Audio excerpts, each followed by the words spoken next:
So a very good evening to all of you watching what this videos. Today in front of us हमारे सामने आज है ललित। ललित आते हैं हरियाणा से, यमुनानगर हरियाणा, राइट ललित? यमुनानगर से हो आप? सर मेरा एक्चुअली कॉलेज था यमुनानगर में। बेसिकली आई एम फ्रॉम कालका कालका डिस्ट्रिक्ट। कालका। ओके, तो ललित के बारे में हम ललित से ही जानेंगे आगे इन्होंने कैसे प्रिपरेशन किया, क्या किया, कैसे इन्होंने मैनेज किया सारी चीजों को। तो ललित, मेरा आपका पहले क्वेश्चन है but is this your first attempt in NABARD? NABARD में आपका पहला अटेम्प्ट था या व्हाट?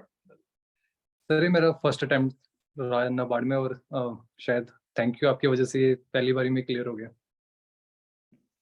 तो जैसे ललित एक और एग्जांपल है, इससे पहले भी आई वाज जस्ट ललित मैं बात कर रहा था केरला की एक एस्पिरेंट से आपसे पहले, तो उन्होंने भी बताया कि उनका भी फर्स्ट ही अटेम्प्ट था and she made it into the NABARD in her first attempt only. तो congratulations from all of us, from all our charity members and groups, जो भी मेंबर्स हैं इसके, आपको बहुत बहुत ललित बधाई फिर से नाबार्ड 2022 में फाइनली इस लिस्ट में आने के लिए। Thank you so much sir. आपका एजुकेशनल बैकग्राउंड क्या रहा है ललित? आपने किस जॉनर में अपनी पढ़ाई की है? सर मैंने बीटेक किया कंप्यूटर साइंस में फ्रॉम कुरुक्षेत्र यूनिवर्सिटी। उसके बाद फिर मैंने बैंक ज्वाइन किया और अभी मैं यूको बैंक असिस्टेंट मैनेजर काम कर रहा था। गुड। तो ये भी एक डर सा बना रहता है ललित कि बहुत से लोग जैसे इंजीनियर्स से सोचते हैं, देखो तो इंजीनियर्स का सक्सेस रेशियो बहुत ज्यादा है, बट फिर भी बहुत से ऐसे स्टूडेंट्स हैं जो सोचते हैं ये मेरे बस की बात नहीं है NABARD because of the agriculture, ARD बहुत टफ है, दिस दैट। आप भी इंजीनियर हो, आपने करके दिखाया, काम करते के साथ you are working in the bank, काम भी किया, पढ़ाई भी की, इंजीनियर भी हो, फिर भी finally you crack this examination. तो ऐसे एस्पिरेंट्स को क्या मैसेज देना चाहोगे जो डरते हैं एग्रीकल्चर के लिए? सर मुझे ऐसा लगता है कि जो एग्ज़ाम है उसमें इकोनॉमिक एंड सोशल इश्यूज़ की वेटेज काफ़ी ज़्यादा है, क्योंकि अगर एग्रीकल्चर वाला सब्जेक्ट भी है तो उसमें से भी जो जैसे एग्रीकल्चर एक इकोनॉमी का ही पार्ट है, GS3 का पार्ट है, उसमें उससे काफ़ी हद तक कवर हो जाता है। बाकी थैंक्स आपके नोट्स बड़े प्रिसाइज थे, उनको पढ़ के तो मेरे ख्याल से कोई चाहे इंजीनियर हो, चाहे किसी ने BA करी हो, चाहे बीकॉम करी हो, सब पेपर क्लियर कर सकते हैं। बस एक राइट स्ट्रेटेजी। राइट, एक स्ट्रेटेजी होना, एक डायरेक्शन होना कि उस सब्जेक्ट एग्रीकल्चर है, इतना सा सिलेबस है, तो उसमें से आपको क्या छांट के निकालना है, what you have to study, वो एक्सट्रैक्शन बहुत जरूरी है, राइट ललित? कि अगर आप पढ़ जो एनिमल हस्बेंड्री पढ़ रहे हो तो आप पूरी चीजों को लेके बैठ जाओ तो you can not complete the thing, but उस एनिमल हस्बेंड्री से हमें क्या पढ़ना है, that we should know. Yes sir, exam oriented. तो जो आपके नोट्स थे इससे मुझे बहुत बहुत ज़्यादा हेल्प मिली। मैंने सिर्फ आपके नोट्स को फॉलो किया और आपके जो टेस्ट सीरीज थी प्रीलिम्स पावर प्ले वाली वो फॉलो करी और सब कुछ अच्छे से होता रहा। गुड। तो एक आप वर्किंग भी है राइट? और बैंक का शेड्यूल सबको पता है कितना टफ होता है, बैंक पे काम करना साथ ही साथ पढ़ाई करना। तो आपने कैसे मैनेज किया पढ़ाई को, साथ में बैंक भी कर रहे हो? How did you manage all the things? इस पे बहुत इंटरेस्ट होगा वर्किंग एस्पिरेंट्स को। सर लास्ट ईयर ना एक लड़के का, बैंक वाले लड़के का क्लियर हुआ था, आपने इंटरव्यू लिया था उसका, तो नेम तो मुझे याद नहीं आ रहा, पर आपने उस वीडियो में कुछ हाँ 3 घंटे अगर बंदा पढ़ाई कर सकता है तो उसका पेपर निकल जाएगा। फिर मैंने सिर्फ यही स्ट्रेटेजी कि मुझे चाहे कुछ हो, चाहे मैं 7 बजे आ रहा हूँ, 8 बजे आ रहा हूँ, 9 बजे आ रहा हूँ, घर पहुंच रहा हूँ, मैंने 3 घंटे पढ़ना है। अगर नहीं पढ़ पा रहा तो सुबह उठ के पढ़ना है। तो ऐसा मुझे लगता नहीं कोई भी दिन ऐसा नहीं गया जिसमें मैंने 3 घंटे पढ़ाई ना करी हो। और धीरे धीरे सिलेबस होता गया और रिजल्ट सामने ही है। गुड। तो मतलब आप कंसिस्टेंट थे अपने प्रिपरेशंस को लेकर, आपने बोला 3 घंटे, मतलब 3 घंटे देना है तो देना है डेली, राइट राइट? कोई ऐसा दिन नहीं था जिसमें मैं 3 घंटे पढ़ाई ना की हो। Very good. देखिए ऑल द एस्पिरेंट्स जो भी आप सुन रहे हो, whosoever listening, Lalit gives a clear message that consistency is the key. See, he was working. It is not like that he was studying 6 hours, 8 hours. इतनी पढ़ाई की जरूरत नहीं है। आप शुरू से अगर आप सीरियस है चीजों को लेके, if you're studying 3 hours also, 2 hours also on daily basis, but consistent हो, it's definitely achievable. And Lalit in front of you is an example of that, right? Bank से आते हुए क्रैक करना भी फर्स्ट टाइम में, you all can understand. And I think Lalit is talking about Ankit Lanka from Andhra Pradesh. He qualified last year from working in bank, similar to his profile only. Ankit Lanka is the candidate. I can remember, still remember his name. Okay Lalit, अगर हम prelims में आते हैं, right, एक एक करके आप बताना एस्पिरेंट्स को कि कैसे आपने तैयारी की। देखो प्रीलिम्स में तो अभी डिस्ट्रीब्यूट हो गया qualifying section and merit section में नाबार्ड। जो क्वालिफाइंग सेक्शन में quant, reasoning, English and DM को आपने कैसे टैकल किया, एंड मेरिट सेक्शन में ईएसआई, एआरडी एंड जीए को आपने कैसे टैकल किया, शॉर्टली आप बता सकते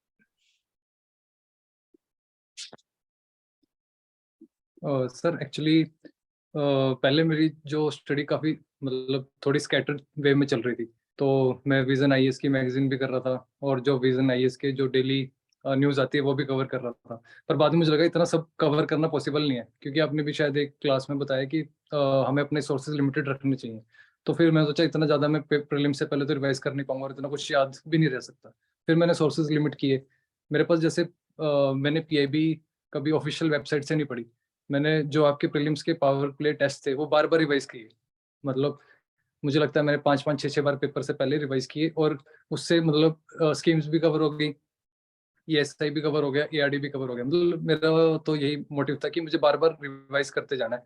और बाकी जो थोड़े बहुत यूट्यूब चैनल्स पे थे, पीआईबी के एनालिसिस, और तो मैंने तो ऐसे ही तैयारी करी है सर। हैं। गुड। देखिए ललित ने एक चीज बोला जो मैं हमेशा लास्ट ईयर कैंडिडेट्स को हमेशा बोलता था कि करंट एग्रीकल्चर करके जो र्यूमर फैलाया जाता है ना, करंट एग्रीकल्चर करके, देखो मैं क्लियरली आज भी बोल रहा हूँ, कुछ नहीं होता। Current agriculture is what, it's part of economy of the. जो इकोनॉमी में यस, एग्रीकल्चर से रिलेटेड घटनाएं घट रही है वही यहाँ पे करंट एग्रीकल्चर का पार्ट, राइट। तो इकोनॉमी का ईएसआई का पार्ट जो है ना, ललित ने स्टार्टिंग बताया, वो बहुत बढ़ जाता है। करंट एग्रीकल्चर जो ईएसआई में शिफ्ट हो जाता है, ईएसआई वाले क्वेश्चन तो ईएसआई में आएंगे। बचता क्या एग्रीकल्चर में ले देखे, स्टैटिक एग्रीकल्चर बचता है, जो कि आपको मास्टर नोट्स में दे रहा हूँ, उसे पढ़ के थोड़ा सा प्रैक्टिस कर लो, इट विल बी इजी। तो इधर उधर ज्यादा भागने की जरूरत नहीं है। Try to have a focused approach for the things, and current agriculture के पीछे मत भागना। For the future aspirants I am telling, it's part of only economy only. जो आप पावर पे सॉल्व करोगे, इकोनॉमी में क्वेश्चंस आएंगे एग्रीकल्चर से रिलेटेड, वो करंट एग्रीकल्चर में सॉल्व हो जाएंगे, राइट लेवल। Yes sir. और सर आपका हर वीक टेस्ट आता था, मतलब हर हर सैटरडे टेस्ट आता था, तो मैं पूरा हफ्ता पढ़ता था और सैटरडे को टेस्ट देता था। मेरे मार्क्स वैसे कभी ज़्यादा अच्छे नहीं आए टेस्ट में, पर मेरा एक मोटिव था कि मुझे अगले दिन टेस्ट पूरा रिवाइज करना है, तो मैं रिवाइज करता था टेस्ट को अच्छी तरह, चाहे मार्क्स कितने भी आए। तो धीरे गुड, धीरे नॉलेज बढ़, धीरे धीरे स्कोर भी इम्प्रूव होने गुड, लग गया। Good. And this is also clear cut message. देखो मैं हमेशा बोलता था Lalit, if you can remember, कि आपके जो मार्क्स आ रहे टेस्ट में, दैट डजंट मैटर, उससे मुझे कोई इंटरेस्ट नहीं है आपके मार्क्स में। बट आप पार्टिसिपेट कर रहे हो नहीं रेगुलरली, आप टेस्ट दे रहे हो कि नहीं रेगुलरली, उसके बाद रिवाइज आप कर रहे हो कि नहीं उस टेस्ट को, दैट वो मेरे लिए सबसे ज्यादा इंपॉर्टेंट है। मैं हमेशा लिखता था, हमेशा I always used to write this message that I'm not interested in your marks, what you're getting in the test. I'm interested that you're participating and you're analyzing and revising my test. और sir decision making के लिए भी आपने एक PDF share करी थी, और शायद आपकी 1 घंटे के राउंड की वीडियो थी। मैंने सिर्फ वो वीडियो देखी, 10 क्वेश्चंस थे और मुझे 4 क्वेश्चंस आते थे पेपर में, और 1-2 क्वेश्चन ऐसे थे जो गेस कर सकता था, पर मैंने रिस्क नहीं लिया। मुझे लगा जब 4 क्वेश्चंस पूरे क्लियर आते ही हैं तो क्यों रिस्क लेना। तो बस सिर्फ वो वीडियो देखी और आपके नोट्स पढ़े। मुझे ऐसा लगता है मैं शायद डिसीजन मेकिंग की तैयारी 3-4 घंटे से ज़्यादा नहीं करी, मतलब 2 बार वीडियो देखी है बस, और 2 बार नोट्स पढ़े, और उसमें मैंने 10 में से 4 क्वेश्चन अटेम्प्ट कर दी। और जब कंप्यूटर का था, Good. मैंने में की है, होता था कि जैसे सबकॉन्शियस माइंड में फीड है, तो मुझे कुछ आंसर्स पता होते थे। जैसे पेपर में भी ऐसा हुआ Mhm. कि बाकी बच्चों से थोड़ा प्लस पॉइंट मिल जाता है, क्योंकि हमने कॉलेज में इतना कुछ पढ़ा है, तो थोड़ा आइडिया लग जाता था यही Mhm. ऑप्शन। तो कंप्यूटर के लिए भी Right. मैंने किया नहीं, बस जो आपके प्रीलिम्स में टेस्ट थे वो किए, और थोड़ी बहुत वीडियोस देखी, जैसे आईबीपीएस की जो कंप्यूटर आता है, जैसे कुछ Mhm. Paper, Good. तो उसमें मुझे पता था कि मेरा क्लियर हो जाएगा कंप्यूटर। Right. कंप्यूटर के लिए देखो, लास्ट वीक मैंने कहा था, and all the aspirants watching out this video, computer के लिए देखो आईबीपीएस के पास्ट ईयर में जितने क्वेश्चंस आ चुके हैं, आपको डिफरेंट वेबसाइट्स में, bankers return like this websites में आपको मिल जाएंगे, वहां से प्रैक्टिस कीजिए computer. That is the best thing you can do. Previous year IBPS question, that is the best thing you can do in computer instead of reading those bulky notes for the computer. Lalit, now coming out to the mains part में हम आते हैं। जैसे prelims over हो गया, आपको पता चल गया you have qualified this examination, तो आपने कब प्रिपरेशन स्टार्ट किया? आफ्टर गिविंग द प्रीलिम्स और waiting for the result, then आपने मेंस के लिए स्टार्ट किया प्रिपरेशन? सर मुझे ऐसा लगता है कि अगर हम प्रीलिम्स की तैयारी अच्छे से कर रहे हैं ना, तो चाहे मार्क्स काउंट नहीं होते, पर जो उसमें हम नॉलेज गेन कर रहे हैं ईएसआई और एआरडी की, वो हमें मेंस में क्लियर, मतलब मेंस में बहुत ज़्यादा हेल्प मिलती है, चाहे वो आंसर राइटिंग हो, चाहे वो उसके जो ऑब्जेक्टिव क्वेश्चंस होते हैं उसमें भी। तो मुझे काफ़ी हेल्प मिली। मैं तो जैसे पेपर देने आया, एक दिन रेस्ट किया, अगले दिन से तैयारी जैसे आपने बोलते कि टाइम नहीं है वेस्ट करने का, तो जैसे आपका सिलेबस है, जैसे उसमें टॉपिक्स हैं, उसके हर पेज के हाफ पेज नोट्स बना लो और ताकि आंसर लिखने में हेल्प हो। तो वैसे ही जैसे पॉवर्टी है तो मैंने पॉवर्टी पे हाफ पेज का, इन्फ्लेशन पे हाफ पेज का, मतलब हर जो भी एक एक टॉपिक है उसका हाफ पेज का नोट बना लिया और बाद में जैसे कुछ अच्छा लिखा तो उसमें पॉइंट ऐड कर लिया, तो उससे मुझे बहुत ज़्यादा हेल्प हुई। गुड। और मेंस के टाइम ललित, क्योंकि आप वर्किंग एस्पिरेंट थे, डिस्क्रिप्टिव कैसे आप डेली लिखते थे, अल्टरनेट डे लिखते थे, कैसे प्रैक्टिस करते थे डिस्क्रिप्टिव क्वेश्चंस?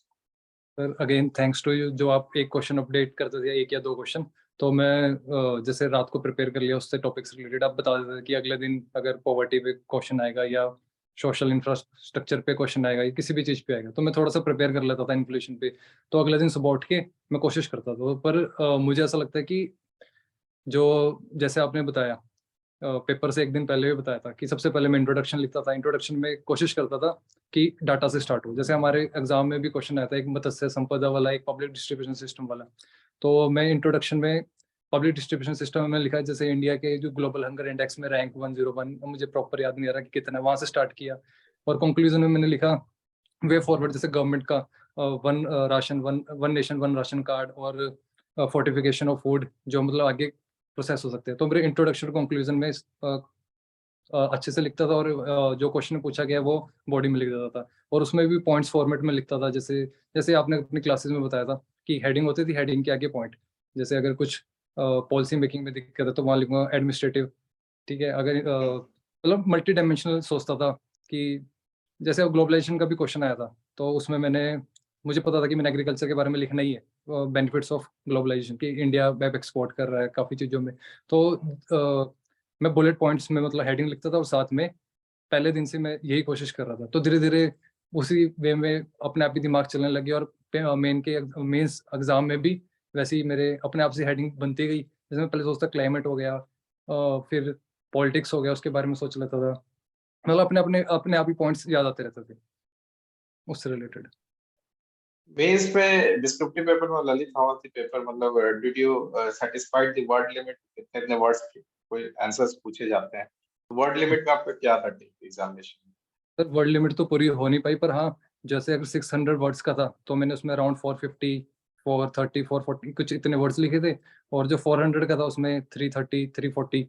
तो मुझे लगता है ठीक था फिर भी। Right, right. So that means कि इट्स नॉट लाइक दैट कि आप 90% करके आओगे तभी आपको मार्क्स मिलेगा, तभी आपका सिलेक्शन होगा। It's not necessary. सर एक मेन से मुझे एक बात याद आई, जब मैं एग्जाम दे रहा था तो सुबह इंग्लिश का पेपर था। इंग्लिश के पेपर में क्या हुआ, जैसे ऐसे है तो उसके 3 ऑप्शन थे, तो एक हमने चूज कर लिया। जैसे मैंने क्लाइमेट चेंज चूज किया, उसके ऊपर था कि उसका तो जब ये डिस्क्रिप्टिव पेपर स्टार्ट हुआ, मैंने है ना बिल्कुल भी जैसे गाइडलाइंस आती है पहले वो पढ़ी नहीं। मैंने सिर्फ पेपर स्टार्ट किया। मेरा पहला क्वेश्चन था पब्लिक डिस्ट्रीब्यूशन सिस्टम, तो मैंने उस पर लिख दिया। अगला क्वेश्चन था मत्स्य संपदा, वो लिख दिया।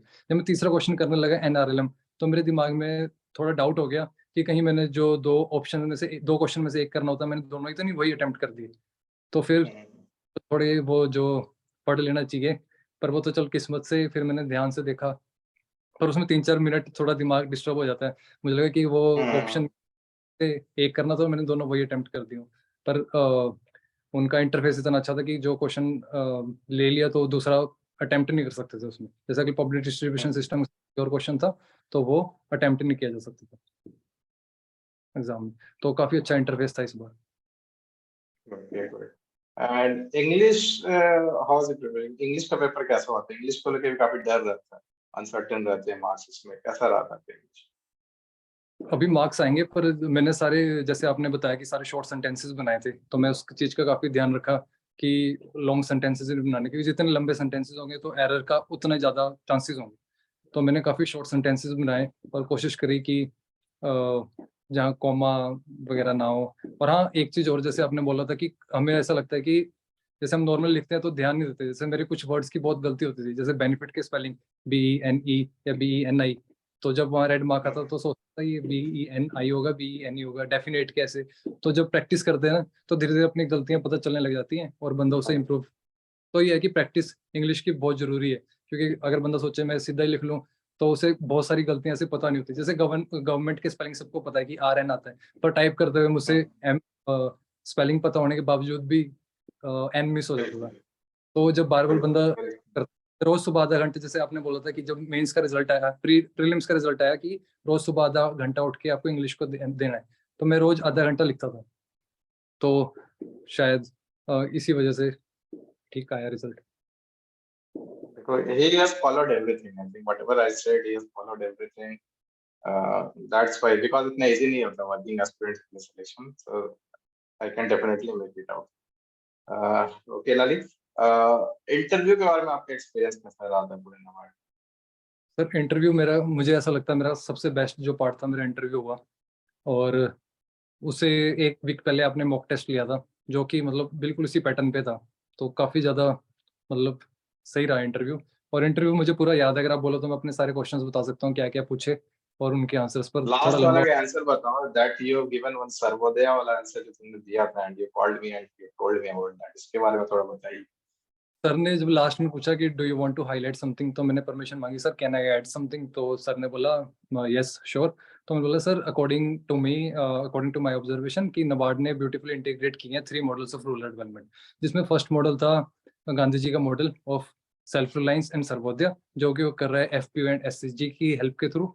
और सेकंड मॉडल है एपीजे अब्दुल कलाम जी का पूरा model, providing urban amenities to rural people. And third model of Nanaji Deshmukh, जिसमें वो इंटीग्रेटेड ह्यूमैनिज्म के बारे में बात कर रहे हैं, जिसमें person works for family, family works for community. तो जो नाबार्ड की जो भी प्रोजेक्ट्स हैं, जैसे वाटरशेड प्रोग्राम्स वगैरह, भी इसलिए इतने सक्सेसफुल हैं क्योंकि उसमें कम्युनिटी पार्टनरशिप है।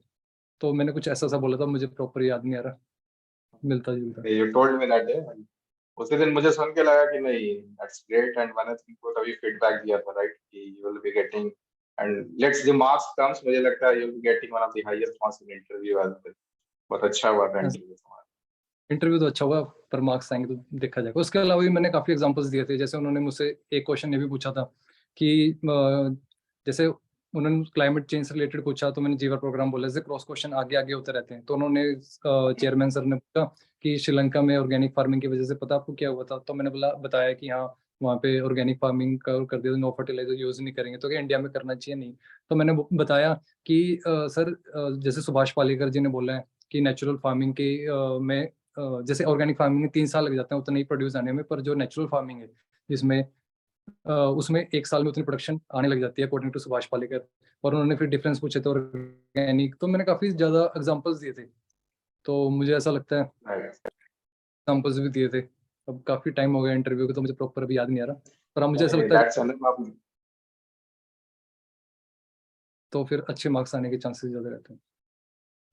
नहीं, इतना भी याद रखा बहुत है Lalit. And my last question to you Lalit, कोई 3 सजेशंस जो आप देना चाहेंगे 2023 के एस्पिरेंट्स के लिए? सर सबसे पहले तो ये है कि बंदे को कंसिस्टेंसी सबसे इम्पोर्टेंट है।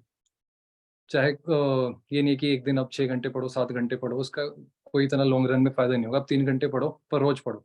हाँ, वीकेंड्स पे ज़्यादा पढ़ सकते हो तो अच्छी बात है, पर 3 घंटे से कम नहीं पढ़ना। चाहे घर में शादी है या कुछ भी, कोई भी बात है कि अगर पेपर क्लियर करना है तो कंसिस्टेंसी चाहिए। दूसरा, जो आपके मेंटर कह रहे हैं, जैसे आप कह रहे हो, तो उन पे भरोसा रखिए कि उनका इतने सालों का एक्सपीरियंस है। चाहे आप 2-3 अटेम्प्ट दे के सीख लो, या जो उनके एक्सपीरियंस से आप मतलब एक प्लस पॉइंट मिल जाएगा। मैं तो बोलूँगा सर, आप तो वैसे जैसे आप एक कृष्णा की तरह हो, जैसे उन्होंने अर्जुना का सारथी बन के पेपर नहीं क्लियर कराया, तो आप भी वैसे ही बन, अगर आपकी बात मानेंगे तो 100% पेपर क्लियर हो जाएगा। बस ये है कि पूरा उसे फॉलो करें जो आपने बोला। Good. Thank you Lalit for your kind gestures, आपने इतनी बड़ी बात कही मेरे लिए। Thank you, thanks a lot for that Lalit. Okay sir. Okay Lalit, तो शुभकामनाओं के साथ मैं एंड करता हूँ ये session, and all the best for your future endeavors, and as you know that I will always be there with you people, not only for this examination but any type of suggestions in your life, in your career, in your administrative experiences, in coming days job experience करोगे, I will always be there with you people. Thank you so much sir. चलो Lalit, good night, take care. Okay sir, good night.